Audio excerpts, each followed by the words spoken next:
Sebuah rekaman video yang ditangkap oleh stasiun berita kami telah memicu kemarahan di seluruh Amerika.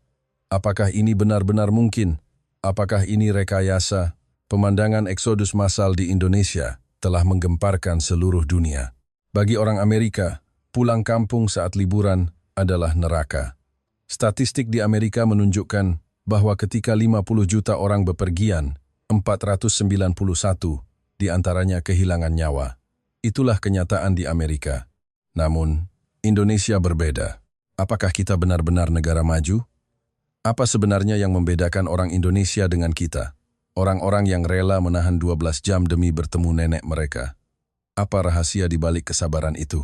Kami akan segera mengungkap rekaman video yang membuat orang Amerika menyangkal kenyataan dan marah besar. Helena, segera datang ke ruanganku.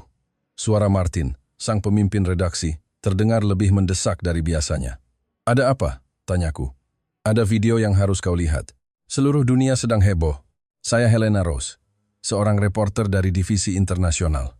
Selama 5 tahun, saya telah meliput konflik Timur Tengah dan politik Eropa. Dan bulan ini saya hampir pasti akan dipromosikan menjadi koresponden Gedung Putih.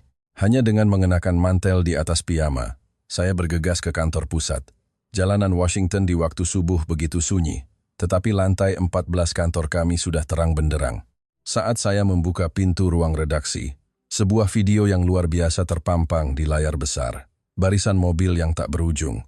Tapi ada yang aneh. Tidak ada seorang pun yang membunyikan klakson. Di bagian bawah layar, sebuah teks muncul. Jalan tol Trans Jawa, arus mudik lebaran, real time, kemacetan memasuki jam ke-12. Apa ini? Ini CGI kan? Pemimpin redaksi menggelengkan kepalanya. Asli. Ini rekaman resmi dari pemerintah Indonesia. Mereka bilang, 30 juta orang sedang dalam perjalanan, tapi tidak ada satupun insiden kekerasan, 0 kecelakaan fatal. Saya tertawa sinis. Tidak mungkin. Saat Thanksgiving kita, 3 orang tertembak hanya di bandara Los Angeles saja. Bagaimana mungkin 30 juta orang bergerak tanpa kecelakaan? Saat itu, pintu terbuka dan Thomas Blake, seorang reporter veteran, masuk. Wajahnya menunjukkan keraguan. Pemred, Anda tidak mungkin percaya propaganda murahan seperti ini kan? Ini pasti video promosi pariwisata. Pemimpin redaksi menatap kami bergantian. Itulah sebabnya, kita butuh seseorang untuk memastikannya secara langsung. Pemerintah Indonesia mengundang media asing untuk meliput. Thomas segera mengangkat tangan. 2 hari lagi saya ada wawancara dengan narasumber internal Gedung Putih. Ini adalah skandal yang layak mendapatkan penghargaan jurnalistik tertinggi. Pandangan pemimpin redaksi beralih ke saya. Seketika, firasat buruk menyelimutiku. Helena, kau yang pergi. Apa? Saya? Posisi koresponden Gedung Putih. Akan kuberikan pada Thomas. Aku tidak percaya dengan apa yang kudengar. Suaraku mulai bergetar. Anda pasti bercanda. Anda mengabaikan karier yang sudah saya bangun selama 5 tahun dan menyuruh saya meliput kemacetan di Asia? Thomas tertawa kecil. Ambil saja foto-foto rendang yang bagus, Helena. Cocok untuk media sosialmu. Amarah memuncak di dalam diriku, tetapi ekspresi pemimpin redaksi sangat tegas. Sudah diputuskan. Pesawatmu berangkat malam ini. Ketika saya keluar dari ruang rapat, Thomas menepuk pundakku. Selamat menikmati wisatamu. Oh ya, liputan eksklusifku dari Gedung Putih sudah dipastikan tayang di jam tayang utama. Laporanmu mungkin akan disiarkan lewat tengah malam. Di depan cermin toilet, saya menahan air mata. Ini jelas sebuah penurunan pangkat. Akhir dari karierku. Sore itu, saat saya merapikan meja, Emily, seorang reporter junior, mendekat. Kak, sudah lihat ini? Tabletnya menampilkan statistik tentang mudik lebaran di Indonesia. Tiket kereta api lebaran ludes, terjual dalam hitungan menit. Lebih cepat dari tiket konser idola K-pop. Aneh kan? Tiket yang begitu sulit didapat, perjalanan yang memakan waktu 12 jam, tapi tidak ada yang marah. Memang aneh. Di Amerika, situasi seperti ini pasti sudah memicu kerusuhan. Dan ada yang lebih mengejutkan, lanjut Emily. Selama periode mudik tahun lalu, tidak ada satupun kasus kekerasan di jalan tol. Ini data resmi dari kepolisian. Pasti salah, terjemahan. Saya juga berpikir begitu. Jadi saya mencari sumber aslinya. Ternyata benar. Terlebih lagi, tingkat keberhasilan pemberian jalan untuk kendaraan darurat mencapai 100%. Seketika, rasa penasaran muncul. Mungkinkah Hal seperti itu benar-benar terjadi. Malam itu, di dalam taksi menuju bandara, saya menonton kembali video mudik Lebaran. Sebuah ambulans melaju di antara mobil-mobil yang padat di jalan tol, dan ratusan mobil serempak menepi untuk memberi jalan. Apakah ini rekayasa? Namun stempel waktu pada rekaman drone dan data dari berbagai sudut kamera, semuanya cocok. Ini nyata. Pesawat lepas landas, dan gemerlap lampu Washington semakin menjauh. Bodoh amat dengan penurunan pangkat. Jika ini benar, selama 14 jam penerbangan, saya hanya memikirkan satu hal. Bagaimana mungkin 30 juta orang bergerak bersamaan dalam kedamaian? Apa rahasianya? Pesawat mendarat di Bandara Internasional Soekarno-Hatta. Setelah melewati imigrasi dan mengambil bagasi, seorang nenek Indonesia memberikan saya sebungkus lemper. Pasti lelah datang dari jauh. Ini, dimakan ya. Nduk, memberikan makanan gratis pada orang asing yang baru pertama kali ditemui? Tidak usah Bu. Terima kasih. Lebaran itu saatnya berbagi. Ayo, diterima. Saat itu saya sadar. Tempat ini benar-benar berbeda dari dunia yang saya kenal. Begitu keluar dari bandara, saya terkesiap. Gelombang manusia yang tak berujung bergerak seperti ombak. Tapi anehnya, di tengah kerumunan sebanyak ini, tidak terdengar satupun teriakan marah. Permisi, Mas. Suara sopan seorang pemuda yang menarik kopernya melintas di sampingku. Di Bandara Amerika, orang akan saling mendorong. Di sini, semua orang saling menghindar dan memberi jalan. Di eskalator menuju peron kereta bandara, saya kembali terkejut. Ratusan orang berbaris, tetapi semuanya berdiri rapi di sisi kiri, menyisakan jalur kanan untuk mereka yang terburu-buru. Wah, orang asing ya Mbak. Kesini, seorang ibu paruh baya di sebelah saya menyapa. Saya mau ke stasiun Gambir. Aduh, lagi musim mudik pasti ramai sekali. Di Gambir nanti lebih parah lagi. Apa sudah punya tiket kereta apinya? Belum. Rencananya saya mau beli di sana. Seketika, orang-orang di sekitar tertawa. Kalau beli sekarang, tiket untuk besok subuh pun belum tentu dapat, Mbak. Tiket lebaran itu ludes dalam hitungan menit sebulan sebelumnya. Melihat ekspresi tidak percaya di wajah saya, seseorang menunjukkan layar ponselnya. Situs pemesanan tiket kereta api menunjukkan semua kursi rute Jakarta-Yogyakarta telah habis terjual. Lalu bagaimana cara saya ke sana? Paling naik kereta ekonomi atau bus. Memang butuh 12 jam, tapi tidak apa-apa, kan? Perjalanan setahun sekali untuk bertemu keluarga. 12 jam. Jarak dari Washington ke Miami, mereka tempuh dengan sabar. Ketika tiba di stasiun Gambir, guncangan yang sesungguhnya dimulai. Seluruh stasiun dipenuhi manusia. Keluarga-keluarga duduk di atas tikar di lantai ruang tunggu. Anak-anak berlarian di antara mereka. Tapi tidak ada yang terlihat frustrasi. Duduk sini, Nduk. Seorang nenek menepuk tempat di sebelahnya. Memberi isyarat agar saya bergabung. Tidak apa-apa, Bu. Nanti capek berdiri terus. Duduk saja sama-sama. Ibu di sebelahnya menawari saya sepotong kue lapis. Dari mana? Saya dari Amerika. Reporter berita. Wah, jauh-jauh datang meliput mudik ya. Selamat datang. Saat itu, layar informasi besar menampilkan status perjalanan kereta. Semua kereta terlambat. Paling tidak 1 jam. Di Amerika, pusat layanan pelanggan pasti sudah diserbu protes. Gugatan hukum akan dilayangkan. Tapi di sini berbeda. Lumayan. Tahun lalu lebih parah, kata seseorang. Iya, tahun lalu sampai 2 jam, sahut yang lain. Orang-orang saling menghibur dan tertawa. Di loket tiket petugas berkata dengan wajah menyesal. Hari ini semua tiket kelas eksekutif dan bisnis sudah habis. Yang tersisa hanya tiket tanpa tempat duduk di kelas ekonomi. Mungkin harus berdiri selama 6 jam. Berdiri selama 6 jam? Iya. Dan kalau tidak dibeli sekarang sebentar lagi juga habis.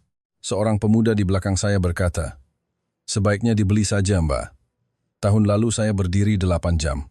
Tapi begitu melihat wajah keluarga, semua lelah hilang. Saya membeli tiket itu dan turun ke peron. Saat kereta api tiba, pemandangan yang tak terbayangkan terhampar di depan mata. Begitu pintu terbuka, orang-orang secara otomatis terbagi menjadi 2 baris.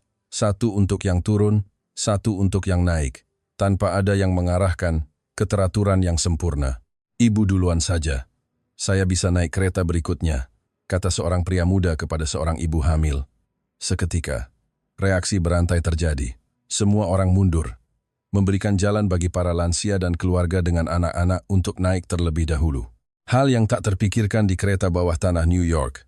di mana siapa yang mendorong paling kuat, dialah yang menang. Orang-orang yang ketinggalan kereta pun tidak mengeluh. Setengah jam lagi juga ada kereta berikutnya. Kita ngopi dulu saja. Mereka benar-benar pergi ke kafe di stasiun dan mulai mengobrol santai. Helena, ini nyata? Bukan rekayasa kan? Bisik Mark, juru kamera saya. Saya juga tidak bisa mempercayainya. Dan ini barulah permulaan. Bagi penumpang yang tidak mendapat tempat duduk, diperkenankan berdiri di lorong. Begitu pengumuman dari pramugari terdengar, lorong kereta penuh sesak. Namun, ketertiban tetap terjaga. Koper diletakkan di rak bagasi atau di bawah kaki, mereka saling memberi ruang. Di sebelah saya, duduk seorang kakek berusia 70-an. Begitu kereta berangkat, ia mengeluarkan kotak bekalnya. Nona, mau coba? Ini telur rebus, tawarnya. Ah, tidak usah pak. Jangan begitu. Telur rebus itu makanan wajib para petualang. Ayo, coba. Ibu di kursi seberang juga menawariku lontong isi. Ini buatan menantu saya, enak loh. Dalam sekejap, di hadapan saya sudah ada telur rebus, lontong, buah apel dan minuman. Semua dari orang-orang yang baru saya temui. Apakah di Indonesia selalu seperti ini? Kalau Lebaran, kita semua seperti keluarga, jawab kakek itu sambil tersenyum. Melihat seorang wanita muda yang berdiri di lorong tampak kelelahan, pria di kursi depan bangkit. Silakan duduk di sini. Saya bisa berdiri. Tidak apa-apa, Pak. Anda sepertinya sedang hamil. Silakan duduk. Perjalanan ke Yogyakarta masih 3 jam lagi. Sikap saling memberi seperti ini terjadi di seluruh gerbong. Orang yang duduk dan yang berdiri mulai bergantian setiap 30 menit. Tanpa ada yang meminta, semua terjadi secara alami. Kopi. Siapa yang mau kopi? Seseorang muncul dengan termos kopi. Ia menuangkan kopi ke gelas kertas dan membagikannya. Suara terima kasih memenuhi gerbong. Saya mendengar sekelompok mahasiswa di depan saya mengobrol. Kampungmu di mana? Di Surabaya. Kalau Mbak, aku di Solo. Mereka baru bertemu tapi sudah akrab seperti saudara. Mereka bertukar nomor telepon, berbagi makanan ringan, dan tertawa. Padahal di Amerika, bahkan untuk bertatapan di kereta bawah tanah pun orang enggan. Kakek di sebelahku berkata, kita semua sedang dalam perjalanan pulang ke kampung halaman. Perasaan kita sama, jadi kita sudah seperti keluarga. Di luar jendela, sawah-sawah berlalu. Pemandangan musim panen dengan padi yang menguning. Itu desa nenekku. Seorang anak menunjuk keluar jendela. Wah, benarkah? Mau ketemu nenek ya? Orang-orang dewasa di sekitarnya menaruh perhatian pada anak itu. Masakan nenek apa yang paling kamu suka? Opor ayam. Semua orang tertawa. Saat itu, kereta terasa seperti satu keluarga besar. Seorang pramugari lewat dan bertanya, apakah ada yang bisa saya bantu? Tidak ada. Semua orang sangat baik, perjalanan ini malah terasa menyenangkan. Atas jawaban saya, pramugari itu tersenyum. Orang Indonesia jadi lebih baik hati saat Lebaran. Ini adalah waktu paling hangat sepanjang tahun. Saat mendekati stasiun Tugu Yogyakarta, orang-orang mulai merapikan barang bawaan mereka. Tapi lagi-lagi, hal yang mengejutkan terjadi. Silakan duluan. Kami bisa turun pelan-pelan, kata penumpang di kursi belakang kepada penumpang di depan. Di Amerika, orang pasti akan saling dorong untuk keluar lebih dulu. Saat turun dari kereta, kakek itu menjabat tanganku. Semoga liputannya sukses, Yanduk. Tunjukkan pada dunia wajah Indonesia yang sesungguhnya. Peron dipenuhi keluarga yang menjemput.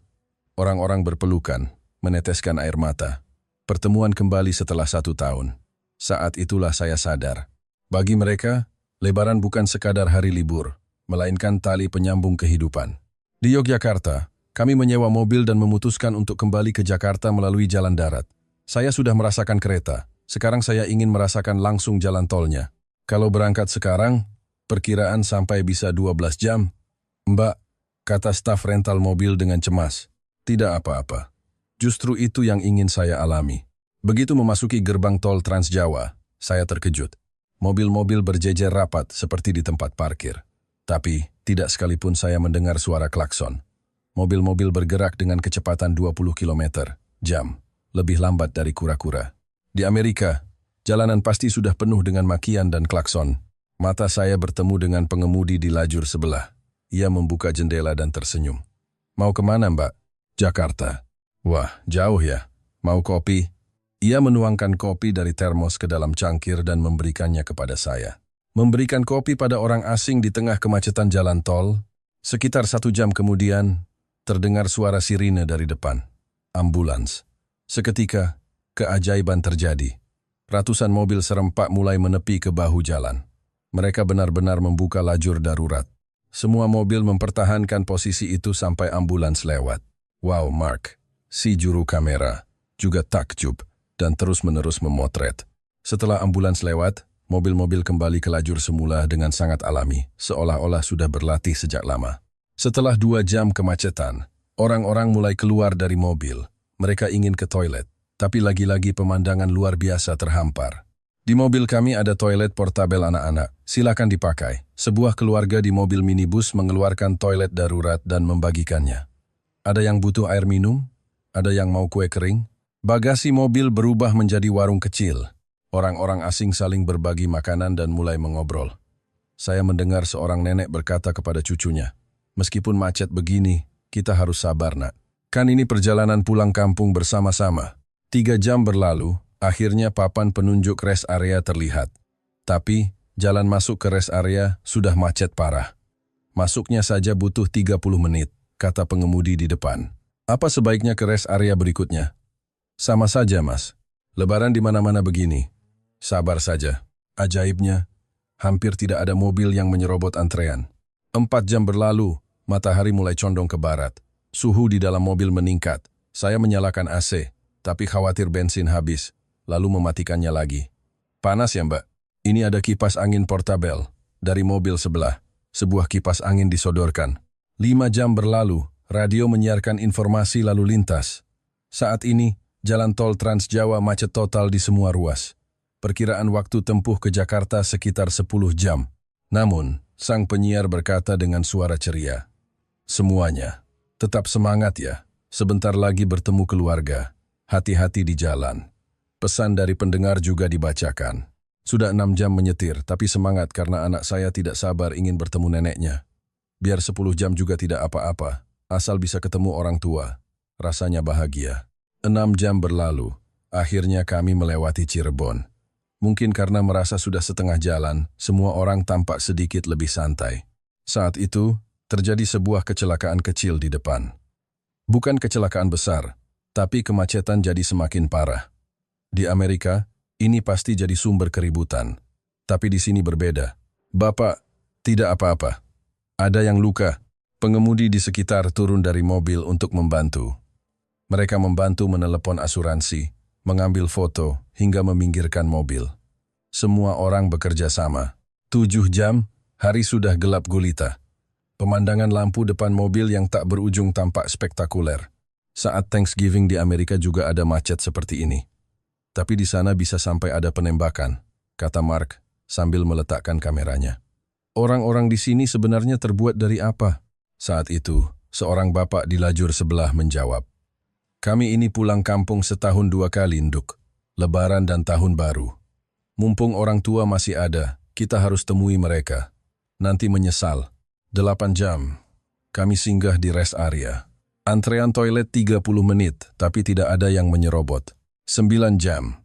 Terlihat papan penunjuk Jakarta 100 km. Tapi kecepatan masih 20 km jam. 10 jam, akhirnya gerbang tol Jakarta mulai terlihat. "Selamat jalan, hati-hati." Petugas tol menyapa setiap mobil. Para pengemudi membalas, "Terima kasih, Pak." Setelah 11 jam, kami tiba di Jakarta. Tubuh lelah, tapi ini adalah pengalaman yang luar biasa. Malam itu, di hotel, saya menulis di buku harian, sebuah bangsa di mana 30 juta orang bersabar. Bagi mereka, keluarga adalah segalanya. Keesokan paginya kami kembali ke jalan tol. Kali ini untuk meliput arus sebaliknya dari Jakarta menuju daerah. Pukul 6 pagi, kemacetan sudah dimulai. Tapi di udara pagi yang sejuk, orang-orang tampak tenang. "Sepertinya lebih baik dari kemarin ya," kata seorang pengemudi sambil tertawa. Sekitar 1 jam kemudian, tiba-tiba terdengar suara rem mendadak di depan.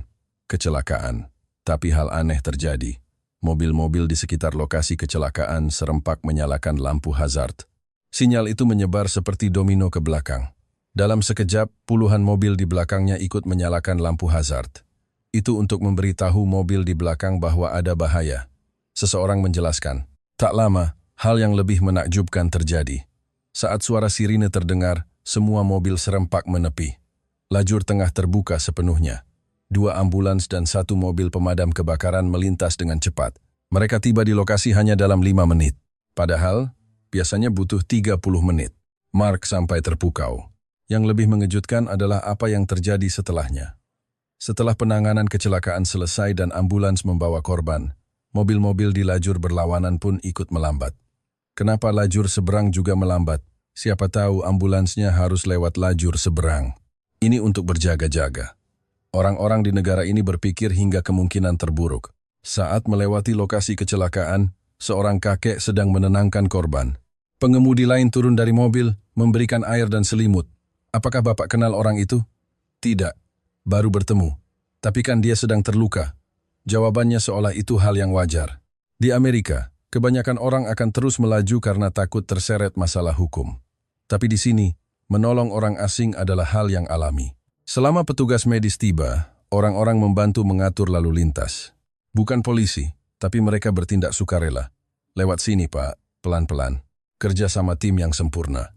Saat korban dinaikkan ke ambulans, semua orang bertepuk tangan. Lalu mereka kembali ke mobil masing-masing. Helena, kau lihat itu. Mark dengan antusias menunjukkan layar kameranya. Terlihat foto orang-orang yang membantu di lokasi kecelakaan. Lebih dari 30 orang secara sukarela turun tangan. Pemandangan yang tidak akan pernah kita lihat di Amerika.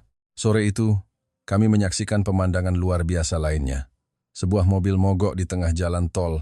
Pengemudi panik menyalakan lampu hazard. Tiba-tiba, 2 mobil di belakangnya berhenti. Ada apa, Pak? Mesinnya mati, tidak tahu kenapa. Tunggu sebentar. Salah satu pria membuka kap mesin dan memeriksanya. Ternyata dia seorang montir. Akinya soak. Saya punya kabel jumper. 10 menit kemudian, mobil itu menyala kembali. Pengemudi yang mobilnya mogok hendak memberikan uang. Tidak usah, Pak. Lain kali kalau ada yang butuh bantuan, tolong dibantu saja.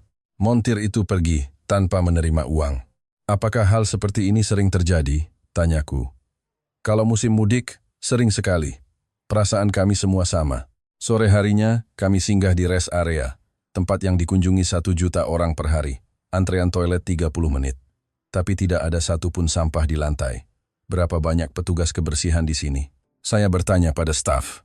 Petugas kebersihan? Sekitar 10 orang. Tapi pengunjung membersihkan sendiri, jadi pekerjaan kami tidak banyak. Area makan pun sama. Ratusan orang makan, tapi lantainya bersih. Setiap orang membersihkan meja mereka sendiri sebelum pergi. Jauh berbeda dengan rest area di Amerika, gumam Mark. Rest area di Amerika penuh sampah dan toiletnya kotor. Di sini kebalikannya. Malam hari, rest area menunjukkan wajah yang berbeda. Keluarga-keluarga menggelar tikar di lantai dan berbaring. Anak-anak tidur di atasnya. Perjalanan pulang begitu sulit. Kenapa tetap dilakukan? Saya bertanya pada seorang ibu. Hanya setahun 2 kali. Lelah seperti ini bisa ditahan. Begitu melihat wajah orang tua, semua hilang. Wajahnya menunjukkan kelelahan sekaligus kebahagiaan. Pukul 2 dini hari, rest area masih ramai, tetapi sunyi. Karena anak-anak sedang tidur. Orang dewasa pun saling menjaga dan berbicara dengan suara pelan. Saat mengantre di toilet, seorang wanita tiba-tiba tampak kesakitan. Dia sedang hamil. Seketika, semua orang di depannya serempak mundur. Silakan Bu, duluan. Tidak apa-apa. Saya bisa menunggu giliran. Tidak. Silakan. Dalam sekejap, jalan terbuka. Lebih dari 20 orang yang mengantre memberinya jalan. Wanita hamil itu menunduk dalam-dalam sambil berterima kasih dengan mata berkaca-kaca. Terima kasih banyak. Minimarket juga mengesankan. Sebuah jenis makanan terjual habis. Seorang pemuda hendak mengambil 2 bungkus terakhir, tapi dia hanya mengambil 1. Kenapa hanya 1? Kan orang lain juga butuh makan. Jawabannya begitu wajar. Di Amerika, orang pasti akan memborong semuanya. Pom bensin juga sama. Antrean panjang, butuh 30 menit, tapi tidak ada yang menyerobot. Seorang pengemudi tampak gelisah, mungkin terburu-buru. Pengemudi di depannya berkata, "Buru-buru Mas, silakan duluan." Tidak apa-apa Pak, sudah, tidak apa-apa. Saya santai saja. Pemandangan saling memberi ini terjadi di mana-mana. Pukul 4 pagi, di area parkir, saya melihat pemandangan luar biasa. Sebuah keluarga memasak mie instan di dalam mobil. tapi mereka juga menawarkannya pada keluarga di mobil sebelah. Silakan Pak, ini ada kerupuknya juga. Wah, terima kasih banyak. Dalam sekejap 5 keluarga makan mie instan bersama. Di Amerika, orang makan sendirian di mobil, kata Mark. Di sini, berbagi itu biasa, jawabku. Pukul 5 pagi, langit timur mulai terang. Orang-orang mulai bangun dan merapikan barang. Tapi lagi-lagi, hal yang luar biasa terjadi. Setiap orang membersihkan tempat yang mereka gunakan. Sampah dibuang ke tempat sampah. Tidak usah dibersihkan juga tidak apa-apa Pak, kata seorang petugas sambil tersenyum. Setiap lebaran memang begini. Semua membersihkan sendiri. Di tempat parkir, seorang kakek tidak bisa menyalakan mesin mobilnya. Akinya soak. Seorang pemuda dari mobil sebelah mendekat. Punya kabel jumper Pak? Tidak punya nak, saya ada. Tunggu sebentar. 10 menit kemudian, mobil itu menyala. Berapa saya harus bayar? Hati-hati di jalan ya Pak. Pemuda itu pergi tanpa menerima uang. Menuju pintu keluar, saya melihat orang-orang mengatur lalu lintas. Bukan polisi, mereka relawan. Di seragam mereka tertulis relawan mudik lebaran. Sejak kapan Bapak di sini? Dari jam 1 dini hari. Rencananya sampai jam 12 siang. Berdiri 11 jam untuk mengatur lalu lintas? Kenapa? Semua orang mau bertemu keluarga kan? Harus dibantu. Siapa tahu tahun depan giliran kami yang dibantu. Sistem saling membantu. Itulah kekuatan masyarakat Indonesia. Sambil meninggalkan rest area, saya menoleh ke belakang. Tempat di mana ribuan orang beraktivitas, namun tetap tertib. Lantai yang bersih tanpa sampah. Orang-orang yang saling peduli. Mark masih memasang wajah, tidak percaya. Kita melihatnya dengan mata kepala sendiri, kataku. Dalam perjalanan kembali, kami bertemu sebuah keluarga. Keluarga Bapak Budi Santoso, yang melakukan perjalanan dari Jakarta ke Solo. Bolehkah saya mewawancarai Anda? Tentu saja, silakan. Kami memutuskan untuk mengikuti mobilnya. Butuh berapa jam? Biasanya 4 jam, tapi hari ini mungkin 12 jam. Anda tetap pergi? Tentu saja. Orang tua saya sudah menunggu. Di kursi belakang, duduk putrinya yang berusia 7 tahun dan putranya yang berusia 5 tahun. Senang mau ketemu nenek? Iya, nenek mau masakin opor ayam. Mata anak-anak itu berbinar. 2 jam berlalu. Anak-anak mulai bosan.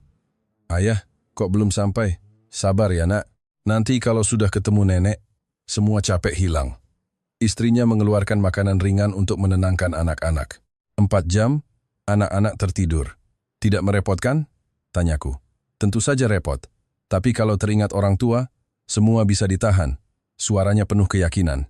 Berapa kali setahun Anda pulang kampung? 2 kali. Lebaran dan Tahun Baru. Itu pun hanya 2,3 hari di sana, lalu langsung kembali. Anda rela menyetir 12 jam untuk itu?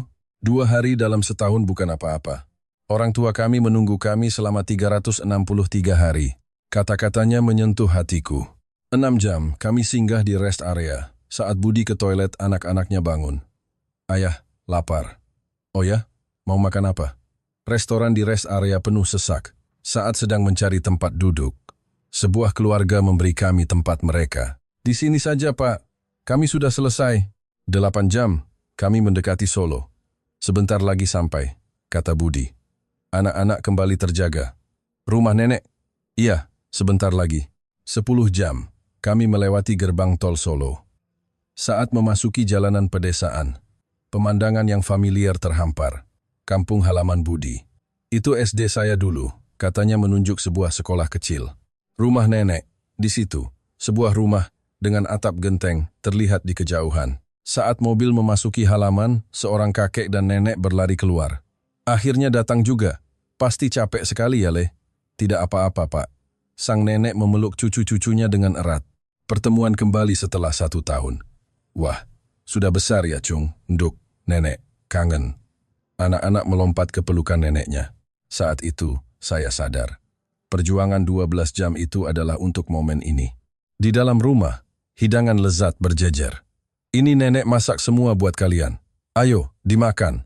Sang nenek menyuapi cucunya opor dan ketupat. Enak, Nek. Seluruh keluarga mengelilingi meja makan. Percakapan biasa, tapi penuh kehangatan. Setelah makan, mereka melakukan tradisi lebaran. Mereka melakukan sungkeman, memohon maaf kepada orang tua. Ayah, ini apa? Tanya putrinya. Ini kita meminta maaf pada kakek dan nenek. Kita bisa ada di sini karena mereka. Anak-anak pun ikut sungkeman. Meskipun canggung, tapi tulus. Bagi mereka, jarak dan waktu tidak penting. Kebersamaan keluarga adalah segalanya. Keesokan paginya, kami pergi ziarah ke makam keluarga, membersihkan rumput dan berdoa. Mengapa mengunjungi mereka yang telah tiada? Tanyaku. Agar kita tidak lupa. Kita ada di sini sekarang berkat mereka, jawab Budi. 2 hari kemudian, mereka harus kembali ke Jakarta. Kok sudah mau pulang? Kata sang nenek dengan sedih. Nanti tahun baru kesini lagi, Bu. Perjalanan 12 jam dimulai lagi. Tapi wajah mereka penuh kepuasan. Hari terakhir libur lebaran, arus balik dimulai. Sekali lagi, 30 juta orang bergerak. Tapi situasinya sama. Jalanan tanpa klakson, rest area yang tertib, orang-orang yang saling peduli. Luar biasa. Pulangnya pun sama, kata Mark. Kami bertemu lagi dengan keluarga Budi. 12 jam lagi, ya? Iya, tapi kami bahagia. Sudah bertemu orang tua. Wajahnya lelah, tapi damai. Jalan tol masih seperti tempat parkir, tapi suasananya berbeda dari arus mudik. Wajah orang-orang menunjukkan kepuasan, karena ini adalah perjalanan pulang setelah bertemu keluarga. 3 jam, kami singgah di rest area. Lebih sepi dari saat mudik, tapi ketertiban terjaga. Orang-orang yang mengantre di toilet mengobrol sambil tersenyum. Liburannya menyenangkan, Pak. Iya, alhamdulillah orang tua sehat. Obrolan mereka penuh dengan cinta untuk orang tua. 11 jam kemudian, kami tiba di Jakarta. Sudah meliput dengan baik? Tanya Budi. Iya, saya belajar banyak sekali. Tolong sampaikan wajah Indonesia yang sesungguhnya. Pasti. Saya berpisah dengan keluarga Budi. Mereka lelah, tapi bahagia.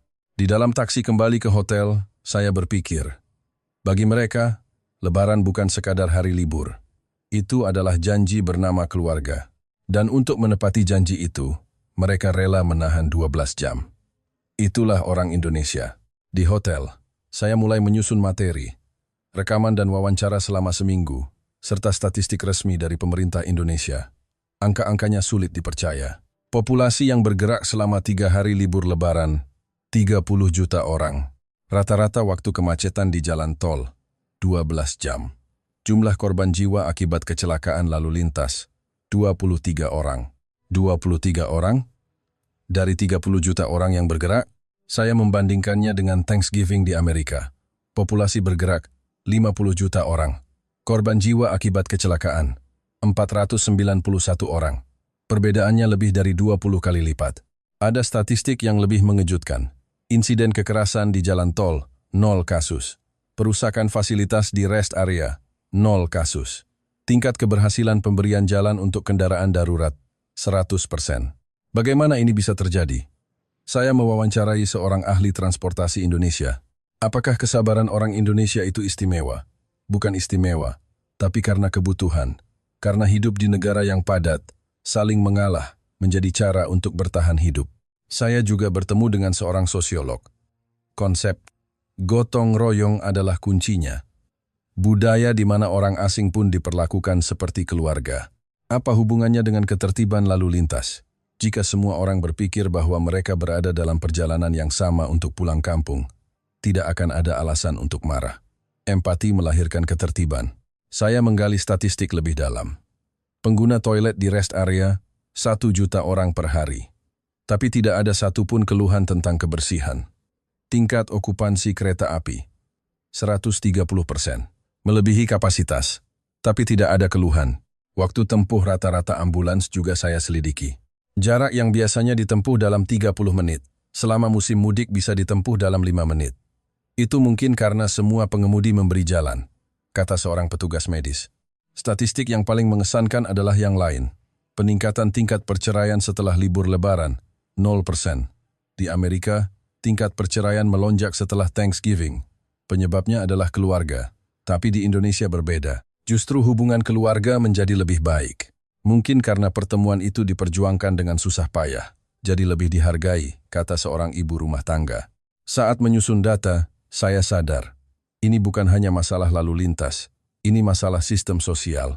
Keajaiban yang lahir dari kepercayaan dan kepedulian. Saya teringat data Thanksgiving tahun lalu. Situasi di Amerika sangat berbeda. Keributan di counter check-in Bandara Los Angeles. Penembakan di jalan tol Chicago karena saling serobot. 15 kasus kekerasan di kereta bawah tanah New York. Seorang sosiolog Amerika menjelaskan, Amerika adalah masyarakat individualistis, hak pribadi diutamakan. Sementara seorang ahli budaya Indonesia berkata, Indonesia memiliki budaya komunal yang kuat. Kelompok lebih diutamakan daripada individu. Perbedaan nilai menciptakan perbedaan perilaku. Bagi orang Indonesia, Lebaran adalah kewajiban, tapi kewajiban yang membahagiakan. Bagi orang Amerika, Thanksgiving adalah pilihan. Tapi pilihan yang seringkali membebani. 1 minggu setelah liputan, acara spesial berdurasi 1 jam ditayangkan. Ratingnya 15%. Rekor tertinggi tahun itu. Setelah tayang, masyarakat Amerika diliputi perdebatan sengit. Apa yang telah kita hilangkan? The New York Times menulis tajuk, Rencana. Masyarakat yang melupakan kebajikan kesabaran. Namun, reaksi masyarakat biasa berbeda. Seorang sopir taksi berkata, saya jadi malu. Setiap hari saya membunyikan klakson, sementara orang Indonesia bisa sabar selama 12 jam. Seorang karyawati menangis. Orang tua saya di Florida, saya bertemu mereka setahun sekali pun jarang. Saya iri pada orang Indonesia. Sebuah surat dari penonton datang.